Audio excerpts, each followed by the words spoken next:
Assalamualaikum warahmatullahi wabarakatuh. Perkenalkan, nama saya Excel Maruri, NIM 22420-787 dari Prodi Ekonomi Pembangunan semester 7. Saya akan menjelaskan tentang studi dampak krisis ekonomi terhadap pasar tenaga kerja di Indonesia tahun 2019 sampai 2024. Dosen pengampu Sayyid Abbas MSI. Yang pertama, latar belakang permasalahan.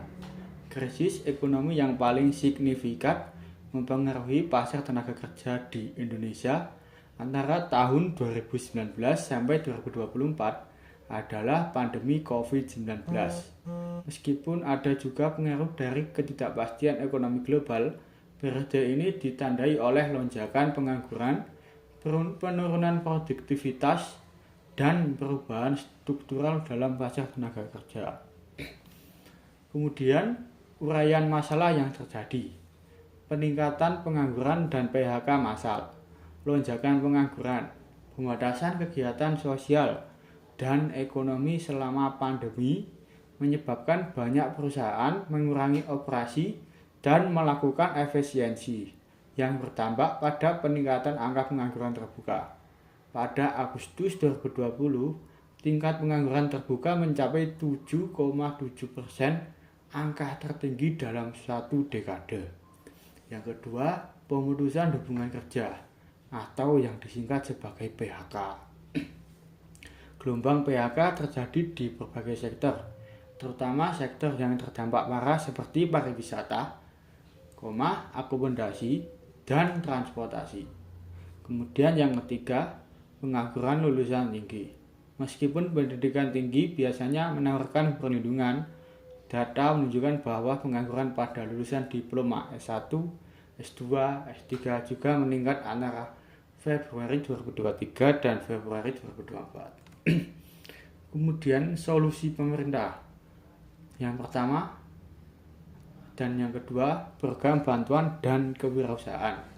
Pemerintah mendorong program pelatihan dan insentif kewirausahaan terutama bagi pekerjaan yang kehilangan pekerjaan atau pekerja migran yang ketenaga kerjaannya pada periode tersebut, menekankan penting mengintegrasikan isu ketenaga kerjaan ke dalam setiap kebijakan ekonomi nasional.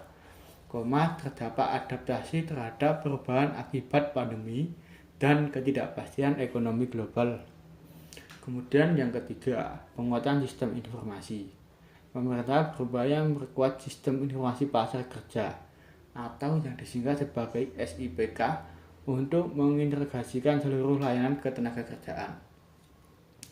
Kemudian, ketimpangan dan masalah kesejahteraan pekerjaan, dampak ketidakpastian global, kenaikan kemiskinan. Yang pertama, kenaikan kemiskinan. Peningkatan pengangguran selama pandemi berkontribusi pada kenaikan tingkat kemiskinan dan memperlebar kesenjangan sosial. Kemudian, penyusutan kelas menengah. Goncangan ekonomi pasca pandemi menyebabkan penyusutan jumlah kelas menengah yang merupakan pendorong utama konsumsi domestik. Penurunan daya beli ini mempengaruhi sektor bisnis yang mengandalkan konsumen. Kemudian yang ketiga ada tekanan psikologis. Pekerja juga menghadapi tekanan psikologis akibat ketidakpastian pekerjaan dan perubahan lingkungan kerja. Kemudian ada inflasi dan rantai pasok. Krisis global memicu masalah rantai pasok dan inflasi yang mempengaruhi daya beli masyarakat dan operasional bisnis di Indonesia. Kemudian ada volatilitas pasar. Ketidakpastian ekonomi global membuat perencanaan jangka panjang dan investasi menjadi sulit bagi pelaku ekonomi.